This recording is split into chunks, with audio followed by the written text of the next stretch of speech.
नमस्कार दोस्तों, मैं शिवानी स्वागत करती हूँ मेरे YouTube चैनल में। आज मैं आप सबके लिए लेकर आई हूँ एक कहानी। तो चलिए स्टार्ट करते हैं आज की कहानी। अंग अंग बहुत दुख रहा था। शरीर बिस्तर से ऐसे चिपक चुका था जैसे उसी का हिस्सा हो। उठने का तो मन नहीं था और ना ही हिम्मत, मगर उठना मजबूरी थी। रोज 6 बजे उठ जाया करती थी, लेकिन उस दिन 7 बज गए। बीती रात बहुत भारी कटी थी बेचारी की। पति ने एक बार फिर तबीयत से पिटाई की थी, दारू के नशे में। अब तो लगभग रोज का ही हो चला था ये सब, मगर उस रात कुछ ज्यादा ही हो गया था।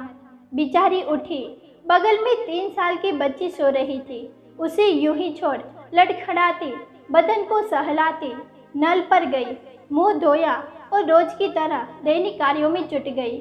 पति सरकारी ऑफिस में क्लर्क था। नौकरी सिफारिश से लगी थी, चपरासी की पोस्ट पर, लेकिन बाद में जुगाड़ से क्लर्क हो गया था। अब नौकरी सरकारी हो तो रिश्तों की क्या कमी। लाइन लग गई थी रिश्ता जोड़ने वालों की, मगर किस्मत उस बेचारे की ही फूटी थी जो उस निकम्मे से रिश्ता जोड़ा। पिताजी से कई बार कहा कि लड़का पसंद नहीं, शक्ल से ही बदमाश लगता है, पर उसके तो अपने ही तर्क थे। सूरत में क्या रखा है, इंसान की सीरत देखनी चाहिए। और सीरत के नाम पर जो दिखाई दे सकने वाली चीज़ थी वो शायद सरकारी नौकरी थी, जिसने चरित्र, ऐब, शौक इत्यादि सभी चीज़ों के बारे में जानने की संभावनाओं को ही समाप्त कर दिया था। पिताजी का तो मानना था कि किस्मत अच्छी है जो उन जैसी लोअर मिडिल क्लास फैमिली को ये रिश्ता मिल गया।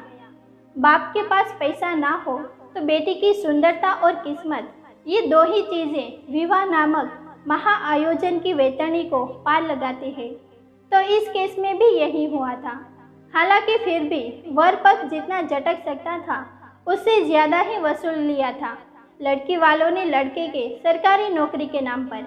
पिताजी ने चूंकि सारी जमा पूंजी और दुनिया भर का कर्ज उठाकर लड़की विदा की थी, सो यही प्रेशर काफ़ी था कि ससुराल में सब कुछ सहकर टिकने का। कभी कभी संकेत भी दिया था कि अपने साथ होने वाले जुल्मों का, मगर यही सुनने को मिला कि लड़की को ही एडजस्ट करना पड़ता है। वैसे ऐसा नहीं कि ये बेचारगी उसे एक दिन में ही प्राप्त हो गई थी। हुआ तो सब कुछ धीरे धीरे था, पर ये धीरे धीरे भी इतनी तेजी से हुआ कि संभलने का मौका ही नहीं मिला। अभी हनीमून पीरियड पूरी तरह शुरू भी नहीं हुआ था कि पता चला एक नए जीव ने संसार में आने के लिए दस्तक दे दी है। उसके बाद तो दिन कहाँ हवा हुए पता भी नहीं चला। देखते देखते 3 साल गुजर गए। पति के पीने की आदत ने वक्त के साथ साथ बढ़ोतरी होती चली गई और पीने के बाद मर्दानगी दिखाने के लिए औरत पर हाथ उठाने का उसका हौसला बढ़ता चला गया। इंसान को जब चीज़ें आसानी से मिल जाया करती हैं तो उसकी कदर समाप्त हो जाती है। यहाँ भी यही हुआ। कभी कभी ऑफिस से भी 100 कोस नोटिस आ जाते थे घर पर, जिससे पता चलता था कि पति महाशय ऑफिस से भी अक्सर अनुपस्थित हो जाते हैं बिना बताए। खैर, पति के ऑफिस में उसकी कोई रुचि नहीं थी, बल्कि वो तो चाहती थी कि वो बंदा ऑफिस से घर ही ना आए। हाँ, कभी कभी उसका खुद का मन जरूर करता था नौकरी करने का। ग्रेजुएशन तो उसने भी किया था, लेकिन इससे पहले कि कुछ और करने के बारे में सोच पाते, शादी नाम की बेड़ियां हाथ पैरों में पहना दी गई थी सरकारी नौकरी वाले दामाद के लालच में। पितृसत्तात्मक समाज में जन्मने और पलने पड़ने वाली लड़कियों में गुलामियत को संस्कार नाम के इंजेक्शन से इस तरह नसों में डाल दिया जाता है कि स्वाभिमान रूपी रक्त कणिकाएं उनमें पनप ही नहीं पाती, और कभी पनप भी गई तो उससे पहले जीवन का एक बड़ा हिस्सा नष्ट हो चुका होता है। खैर, दिन ऐसे ही गुजर रहे थे, पीटते पिटाते। लाइफ में जो थोड़ी बहुत खुशी थी वो उस नन्ही परी की बदौलत थी, जिसकी मासूमियत के सहारे पूरा दिन कट जाता था। पति द्वारा प्रेम का बीज बोया ही नहीं जा सका था। अंकुरित, पुष्पित, पल्लवित होना तो बहुत दूर की बात थी। फिर एक दिन वो आया जिसकी उसने कल्पना भी नहीं की थी। शनिवार की रात थी, 10 बज चुके थे। पति महोदय अभी तक घर नहीं लौटे थे। शनिवार की रात एक ऐसी रात होती थी जिसका उसे कभी इंतजार नहीं होता था, क्योंकि उस दिन रात की पिटाई की गारंटी होती थी, और वो भी एक्स्ट्रा पिटाई की। वजह शायद ये थी कि अगला दिन रविवार यानी छुट्टी का होता था। ऑफिस जाने की टेंशन से मुक्ति उस साइको के दिमाग में वायलेंस के केमिकल की एक्स्ट्रा सप्लाई कर देती थी। महाशय अन्य दिनों की तुलना में ज़्यादा धूत होकर घर आते थे।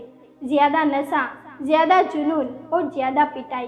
तो जैसे ही उस रात दरवाजे पर दस्तक हुई, वो डरी, सहमी और पीटने के लिए मानसिक रूप से तैयार होकर मेन गेट को खोलने के लिए भारी कदमों से चल दी। दरवाज़ा खोला तो सामने पुलिस का एक सिपाही खड़ा था। दरवाज़ा खुलते ही बोला, आप जानती हैं इन्हें? हाथ बढ़ाकर उसने एक आई कार्ड दिखाया। जी, मेरे हस्बैंड का है, उसने उत्तर दिया। अब चलिए मेरे साथ, सिपाही बोला। क्यों, क्या हुआ? मेरे हस्बैंड कहाँ है? वो हॉस्पिटल में है, उनकी बाइक का एक्सीडेंट हो गया है। सिपाही फौरन उसे पुलिस जिप्सी में बिठाकर हॉस्पिटल ले गया। वहां जाकर पता चला कि हॉस्पिटल में पति नहीं, सिर्फ उसकी बॉडी पड़ी थी। ऐसी प्राण मुक्त देह जिसमें से केवल शराब की दुर्गंध आ रही थी। आश्चर्य की बात यह थी कि अपने मृत पति के सामने खड़ी होकर भी द्रव्य की एक बूंद उसकी आंखों से पृथ्वी के गुरुत्वाकर्षण बल का शिकार नहीं हो पाई थी। कुछ दिन रिश्तेदारों को अटेंड करने और अफसोस मनाने में ही बीत गए। उन्हीं में से किसी ने सलाह दी कि पति के मरने के बाद पत्नी को उसकी जगह सरकारी नौकरी मिल जाती है, अनुकंपा के आधार पर। ऑफिस जाकर पता किया तो बात सच निकली। फॉर्म भरा गया और कुछ दिनों की कागजी औपचारिकताओं के बाद वो दिन भी आ गया जब अपॉइंटमेंट लेटर उसे मिल गया। आज उसके ऑफिस का पहला दिन था। नौकरी, वो भी सरकारी नौकरी की एक्साइटमेंट ने वे सारे घाव भर दिए थे जो उस मृत व्यक्ति ने अपने जीते जी लगाए थे, जो ना तो उस सरकारी नौकरी के लायक था और ना ही उस परिवार के लिए जिसके लिए वो नौकरी की जाती है। आज वो खुशी खुशी ऑफिस जा रही थी, ये सोचकर कि पापा ठीक कहते थे, दामाद तो सरकारी नौकरी वाला ही होना चाहिए। दोस्तों, कहानी अगर पसंद आई हो तो वीडियो को लाइक करें, शेयर करें और चैनल को सब्सक्राइब करना ना भूलें। Thank you.